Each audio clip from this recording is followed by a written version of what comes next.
desse, um fogão de lenha, a gente ia ao redor de um fogão de lenha, tomando um chazinho ao redor de um fogão de lenha. O que se conversava ao redor do fogão de lenha? Histórias, né? De vida, nada de formalidade. Se alguém queria água, não precisava vir com um guardanapinho e um copinho, né? Pegava água ali mesmo, né? Eu gostei muito dessa metáfora, porque essa é a teologia que eu gosto, ao redor do fogão. Então, durante essa semana, a gente vai estar ao redor desse fogão de lenha, com esse frio aqui que está gostosinho, né? A gente pensar algumas coisas da palavra de Deus. E o tema que eu trago hoje, um resumo, a hora já vai adiantada, eu coloquei como tema uma pergunta, um questionamento, um pensamento assim: que tal um bom vinho? Que tal um bom vinho? A história é aquela história conhecida e que a Zeila narrou tão bem para as crianças e que está no Evangelho segundo São João, no capítulo 2. Se você abre a sua Bíblia, você vai encontrar ali, Evangelho segundo São João, no capítulo 2, você vai encontrar a maravilhosa história das bodas de Caná da Galileia. São João, capítulo 2, você encontra essa belíssima história. Se você puder ir passando aí para mim, eu estou com problema com o controle aqui.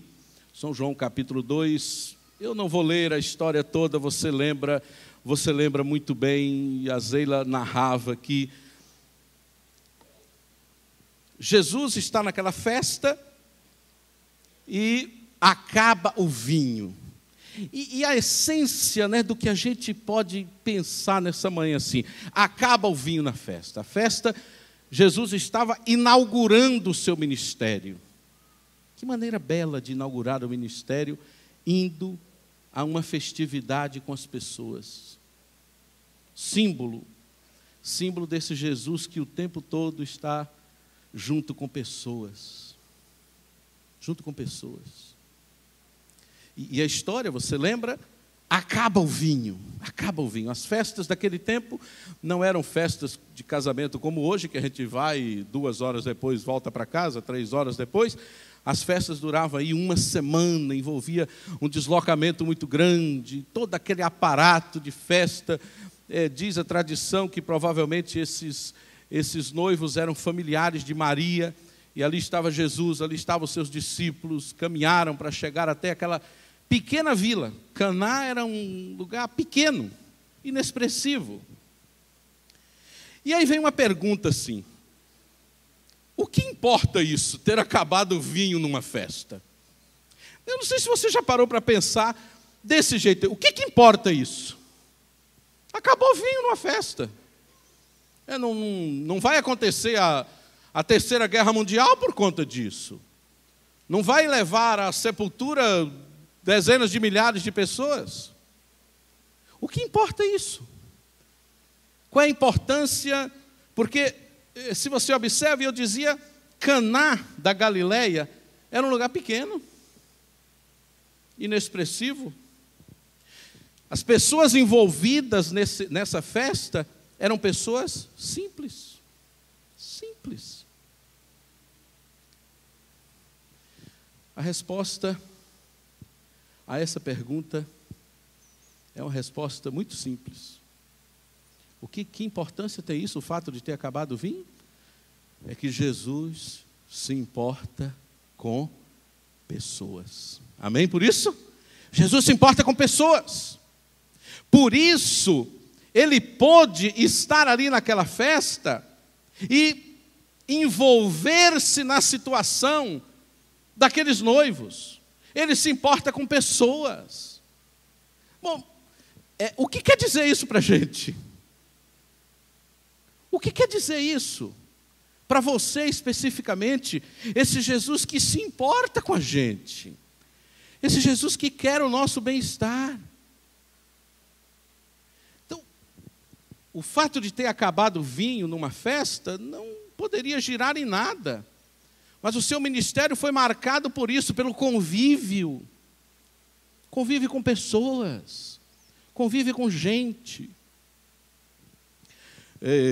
Vou dar uma pausa aqui, eu vou combinar com o Tiago ali.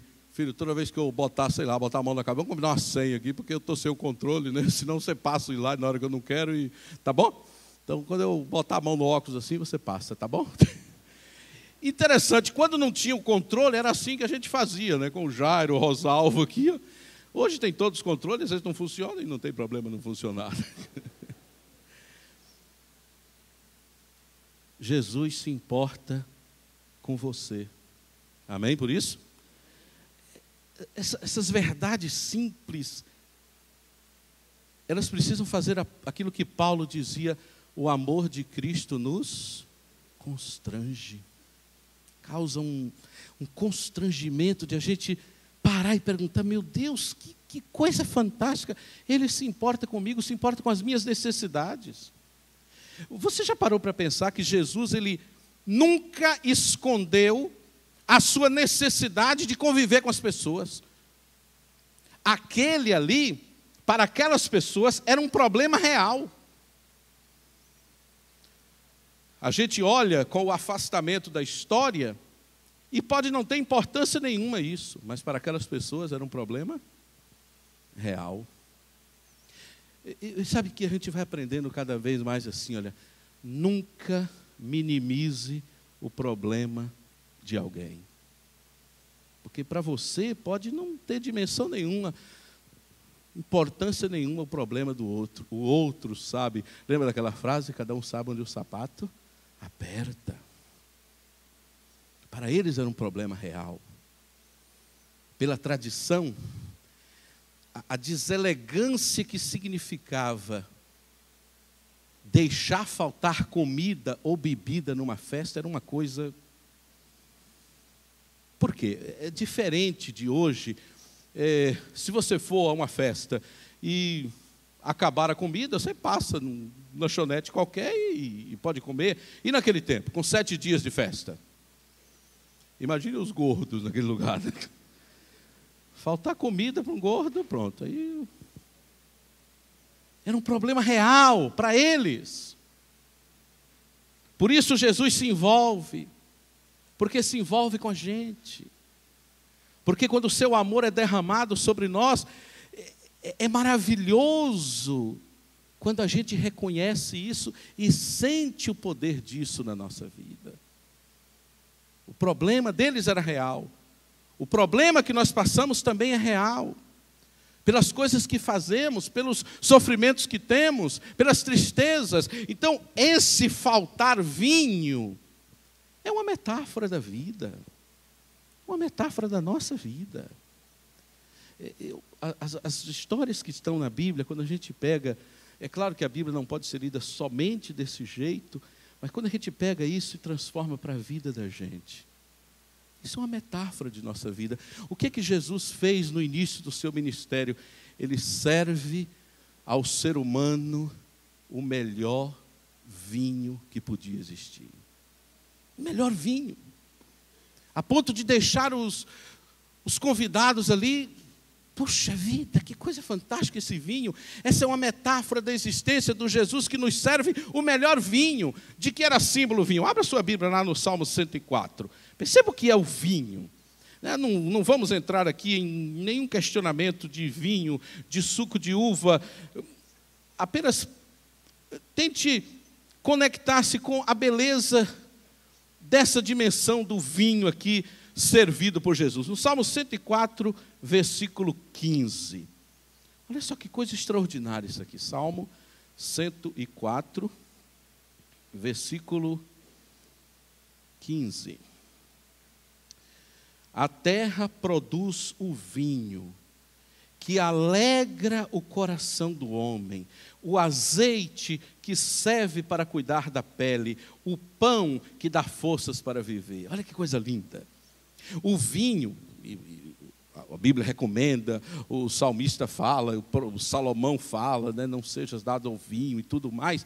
O vinho, puro suco da uva, na sua forma mais extraordinária, esse vinho